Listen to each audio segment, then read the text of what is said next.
साथियों नमस्कार, मैं एडवोकेट रोहित कुमार सिंह और आप देख रहे हैं कोर्ट स्ट्रैटेजी सिंप्लीफाइड, जहां पर कानून को हम बहुत ही आसान और व्यवहारिक तरीके से समझने की कोशिश करते हैं। तो इसी कड़ी में आज का टॉपिक है मेंटेनेंस।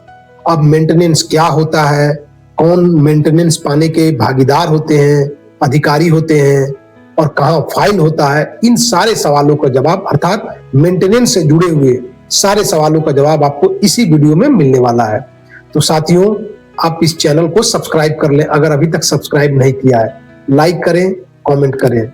क्योंकि जब आप ये सब चीजें करते हैं तो मुझे भी अच्छा लगता है और मुझे और भी वीडियोज बनाने के लिए मोटिवेशन मिलता है। बिना मोटिवेशन के कुछ नहीं होता और मेरा मोटिवेशन आप लोग हैं, तो जरूर सब्सक्राइब कर लें। चलिए आगे बढ़ते हैं वीडियो में। दोस्तों, अक्सर लोग पूछते हैं कि क्या पत्नी मेंटेनेंस ले सकती है? अगर ले सकती है तो कितना ले सकती है? किन परिस्थितियों में पति मेंटेनेंस को चुनौती दे सकता है? तो ये सारे प्रश्न हमारे पास आते हैं। तो चलिए जानते हैं कि मेंटेनेंस क्या होता है। तो देखिए, मेंटेनेंस जब पति पत्नी के बीच में डिस्प्यूट हो जाता है तो वो आपस में उनकी नहीं बनती है, तो एक दूसरे से अलग रहने लगते हैं।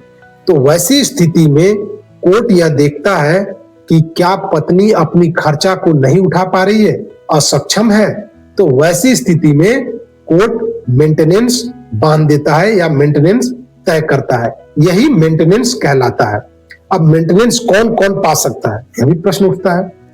तो मेंटेनेंस पाने के लिए जो अधिकार रखते हैं, राइट्स रखते हैं, वो पहला है वाइफ, दूसरा है चिल्ड्रेन और फिर कुछ खास परिस्थितियों में माता पिता अर्थात पेरेंट्स।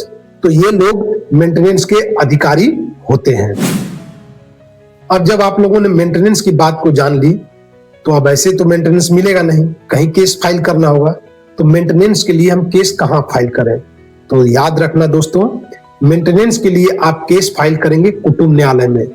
प्रिंसिपल जज होते हैं फैमिली कोर्ट के, वहां फाइल करेंगे, या कभी कभी ये जुडिशियल मजिस्ट्रेट के यहाँ भी फाइल होता है। तो बस इन्हीं कोर्टों में मेंटेनेंस फाइल होता है।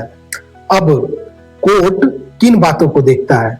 जैसे कोर्ट के पास आपने मेंटेनेंस के लिए फाइल भेज दिया, आपकी पिटीशन चली गई, फाइल कर दिया, तो कोर्ट क्या करेगा? बस ऐसे ही दे देगा? नहीं, कोर्ट भी कुछ चीजों को कंसीडर करता है, ध्यान देता है। तो क्या है? सबसे पहली चीज है हस्बैंड की इनकम देखी जाती है कि कितना उनका इनकम है। फिर है वाइफ की फाइनेंशियल कंडीशंस क्या है, क्या वो सक्षम है या फिर असक्षम है। इन सारी बारीकियों को कोर्ट समझने की कोशिश करती है। नेक्स्ट है कि लाइफ स्टाइल, हस्बैंड की लाइफ स्टाइल कैसी है, कितना पैसा कमा रहा है, पत्नी की स्थिति कैसी है, तो इन सब चीजों को कोर्ट कंसीडर करता है। बच्चों की स्थिति कैसी है। फिर डिपेंडेंट को देखती है, जैसे अगर कोई पति है तो उसके माता भी होंगे, पिता भी होंगे, तो उनके ऊपर और कितने बहन भी हो सकती है, तो कितने डिपेंडेंट है।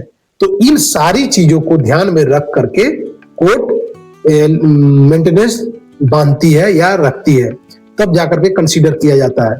तो इन बातों को कोर्ट हमेशा ध्यान देता है। तो दोस्तों, आप समझ चुके होंगे कि कोर्ट कोई फिक्स फॉर्मूला के आधार पर मेंटेनेंस नहीं बांधता है। इसका कोई फिक्स फॉर्मूला है ही नहीं। हर केस की जो सिचुएशंस है वो अलग अलग होती है, सर्कमस्टांसेस अलग अलग होती है। कई लोग आकर के ये बोलते हैं कि अब तो कोर्ट ने फिक्स कर दिया कि अगर डाइवोर्स लेना है तो पति को 50% प्रॉपर्टी दे देने होंगे, अपने प्रॉपर्टी के 70% दे देने होंगे।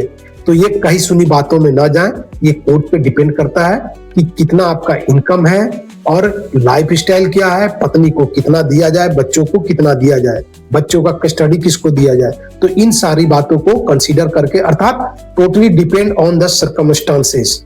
ये नहीं कह सकते कि ये फिक्स फॉर्मूला है, इतना ही देना पड़ता है।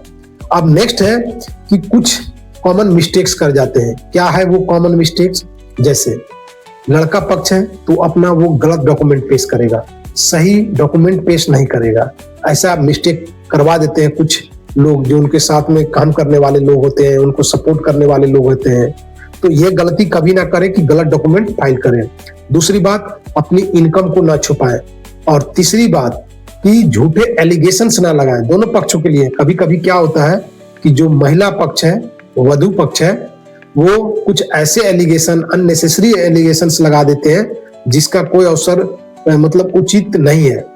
तो वैसे एलिगेशंस लगाने से बचे, क्योंकि जब आप पकड़ में आ जाते हैं तो कोर्ट आपके ऊपर में एडवर्स फैसला भी सुना सकता है। तो आपको कॉन्शियस होना है और जो जेन्युइन चीजें हैं उसी को सामने रखना है। अब अगर इसके इनसाइट्स को देखें तो कोई निश्चित फार्मूला तो है नहीं कि इतना ही आप लोगों को देना ही है, आपके इनकम पे डिपेंड करेगा। तो आप घबराएं नहीं। तो कोर्ट चीजों को बैलेंस करने की कोशिश करती है। अगर इनकम बढ़िया है, लाइफ स्टाइल बढ़िया है, तो इधर भी लाइफ स्टाइल बढ़िया होने चाहिए, बच्चों को भी लाइफ स्टाइल बढ़िया होने चाहिए।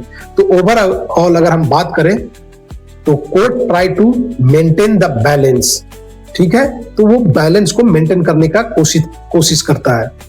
तो अभी आप लोगों को समझ में आ चुका होगा कि मेंटेनेंस क्या होता है, मेंटेनेंस के अधिकारी कौन होते हैं और किन परिस्थितियों में एक हस्बैंड चुनौती दे सकता है। मानो कि जो महिला है उसकी इनकम अच्छी है, वो खुद सक्षम है, उसकी लाइफ स्टाइल अच्छी है, तो वहां पर चुनौती दे सकता है एक हस्बैंड। तो ये सब बातें आती है मेंटेनेंस में। तो दोस्तों, अगर आप लोगों को भी मेंटेनेंस को लेकर के कुछ लीगल गाइडेंस चाहिए, आपके ऊपर कोई ऐसी केसेस है मेंटेनेंस के, तो आप मुझसे डिस्क्रिप्शन में दिए गए नंबर पे संपर्क कर सकते हैं और मुझसे कंसल्टेंसी ले सकते हैं। और इस चैनल को आप सब्सक्राइब कर लें और इसे दोस्तों तक शेयर करें और कमेंट भी करें। इस चैनल पे आपको लीगल जानकारियां मिलती हैं। और फिर मिलते हैं नई जानकारी के साथ, नई लीगल जानकारी के साथ। तब तक के लिए जय हिंद, भारत माता की जय।